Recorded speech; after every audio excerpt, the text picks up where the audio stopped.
So, what's up guys? Good morning! Nandito na naman tayo para magbuo na ng panibagong cabinet. Itong nasa harapan nyo ngayon, sorry guys, na-unbox na kasi siya. Naabutan ko na naka-unbox. Pero itong bubuoy natin ngayong araw ay ang ating Swivel FC 4D na color beige. Kasama ko ulit si RST, siya ang magiging assembler natin for today's video.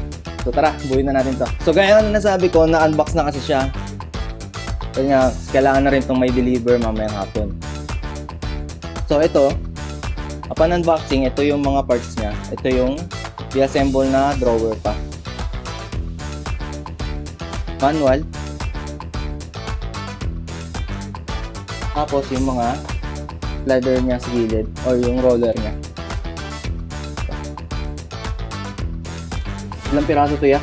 Tig do dalawa, apat. Apat. So dapat 8 piraso to ng partner. Apat sa kaliwa, apat sa kanan. Ito yung mga ano natin, divider, drawer divider natin.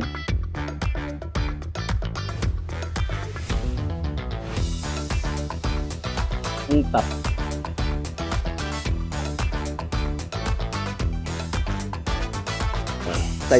Side panel natin guys. Ang mga screw, lock, saka yung susi. Ito naman, front of blower.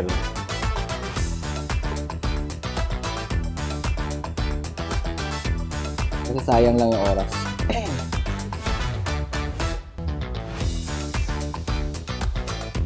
Ito naman yung handle. Dito yung ilagay mamaya. Apat din. 2, 3, 4.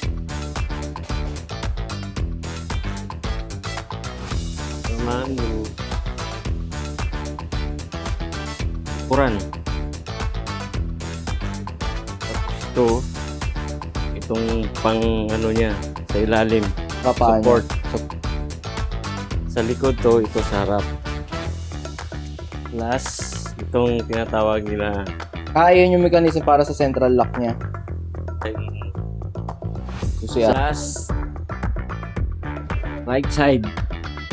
So guys, ang FC4D, para lang din siya doon sa previous video natin ng assemble ng FC5D. Pinagkaiba lang, ito kasi apat lang yung drawer. So guys, sisimulan muna natin sa pagbuo ng mga drawer. So parang ano lang din to sa FC5D. Pick up na lang tayo. Ganito pa natin lagay. May lock siya. Baliktarin natin. Pisilin to. Hindi siya mag-okay. Gaganon siya, nakaangat. Dapat pisilin. Ganito. Ayun. Yun. Okay na yan, lock na siya naman. Oo, hindi na natatanggal. Ganuin lang. Sabig. Ganito para makapasok yung bilang lock niya sa drawer. Yan. Tapos, lagyan natin yung lock dito. Kaya lang yan. Ito, para hindi siya matanggal. Ganuin lang natin. Pasok. Tapos, idiin mo lang kunti. Lalagutok yung magano. Yun ang lock niya. Para hindi matanggal to. Ito. Parang bukol na yan. Yan yung pinaka-lock na yan. Ito sa likod. Ganun lang. Siya. Yung lock ng 1, 2, 3. Tusukin na lang natin para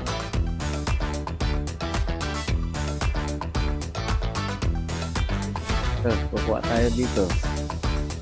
Yan. Kung paano magtanggal dito. Kulang ito pa ilalim. Sabay hila. Yan. Tapos ito. Lagay dito ito.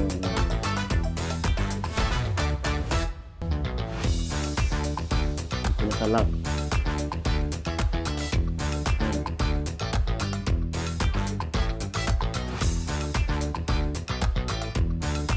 Ganito pa rin.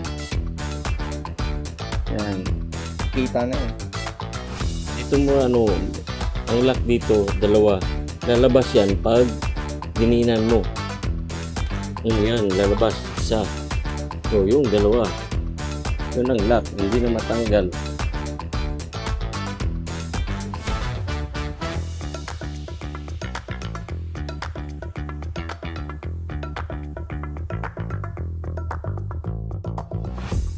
Ayun guys, kakabit na natin yung pinaka-body niya. Itong dalawa, yung butas, lagyan natin ng screw yan mamaya. Pag nabuo na dito sa kabila. So ano yung harap dyan tsaka likod? Sa paa? Itong harap.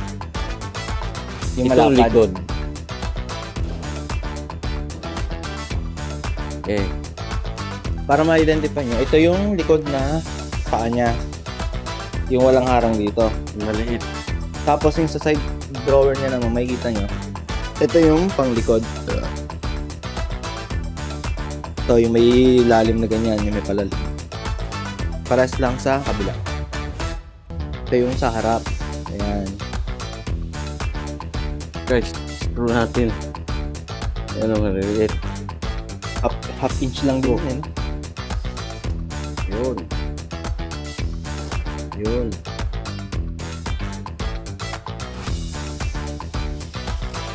Again. Yan. So ayan na siya guys, nakatayo na to. Itong back niya, ito yung proseso talaga. Dito dapat kasi may groove sa dito siya. Naka-design siya dito. Yun o. Papasok mo siya dyan. Oh, yun. Yun. Yan.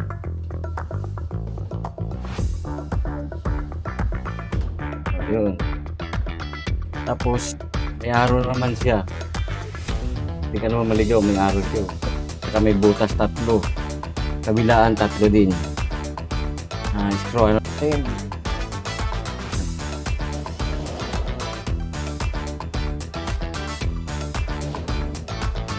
So, mas kabila.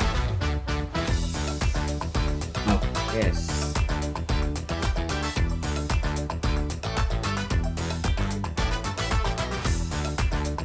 Itong mga gilid nito, itong palibot na gilid, ito yan, papasok. Yun, dito yan, papasok.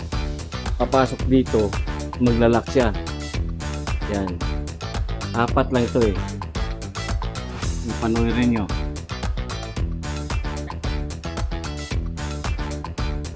Yan, panuhin nyo. Yan o. Oh, liwanag o. Ang ganda pa ng cabinet. Yes. O yan. Ikutin natin kung nakapasok na. O sabi natin kanina. Ayan, ito. O, pasok na siya. Pagpasok na siya, ibig sabihin, okay na. Tapos, i-D natin para mag-lock. O, yun. O, yun. 3. O, yun. Okay. Susunod natin, maglalagay tayo ng susi dito. Kasi, yung susi niya, nakataas. Dapat ibaba natin. Yan. Para makapasok ang barrel, ano niya. So guys, ganito dapat sura niya. Yan. Naka-ano siya. Hindi na nakaganon siya, nakataas. Hindi natin ito maipasok. Nakataas dapat. Nakababa. Tapos ito, ipapasok dito sa lock niya. Yan. Ito lang. Yun. Para pag susi mo, akyat, may ilagay tayo na lock dito. Dito may 2 butas. Ito. Pasok natin dito. Pinaka-lock niya. Yun. Para hindi siya galaw-galaw. Tapos, sa natin. Testing natin. Oh. Yun. Railings. Para sa drawer. Ito yung kanina binaklas natin. Oh. Ito. 4 dito, 4 sa kabila. Oh. Yan. Natandaan yan dito para dali tayo ano, hindi tayo magpili-pili mamaya. Diretso. 4 din. So, okay na. Kung ano niya, papasok natin sa may butas doon. Yan.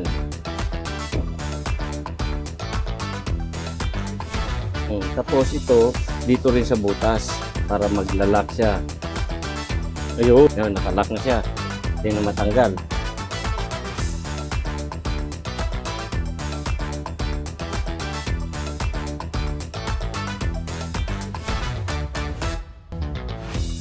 Lagay na natin drawer dito para mabuo na siya. Swivel yan, tinatawag na brand nito. Tibay.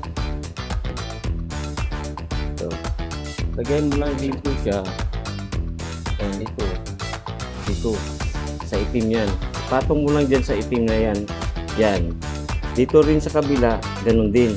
Tapos sabay, pasok.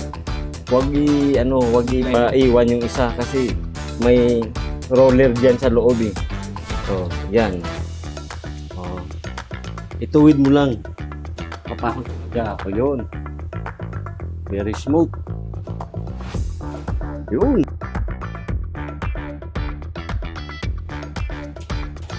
Yun.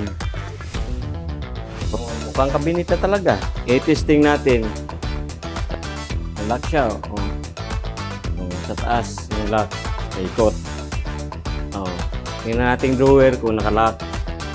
Oh, lock na talaga oh. Uy, lock. Ayan. Ito. Open natin. Ayan. Yun oh. Yun oh. Yun oh. Yun oh. Guys, baka magtataka kayo. Huwag yung isabay bukas kasi hindi yan pwede. Dapat isa-isa lang. Nakadesign yan eh. Hindi pwede. Hindi pwede nga buksan mo lahat na drawer. Yan, buksan mo. Yung iba, hindi pa nila alam. Nakabukas yung isa, bubukas din yun. So kala nila defective, no? Oo.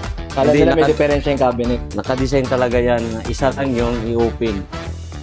Iwas aksidente na rin yung guys. Pag Yes. halimbawang inatak mo, nasa baba ka, tapos biglang Oo. bumukas yung taas mo, untog ka na kagad. Iba yung yan. Tissue nito, ilagyan na natin to para hindi makalimutan.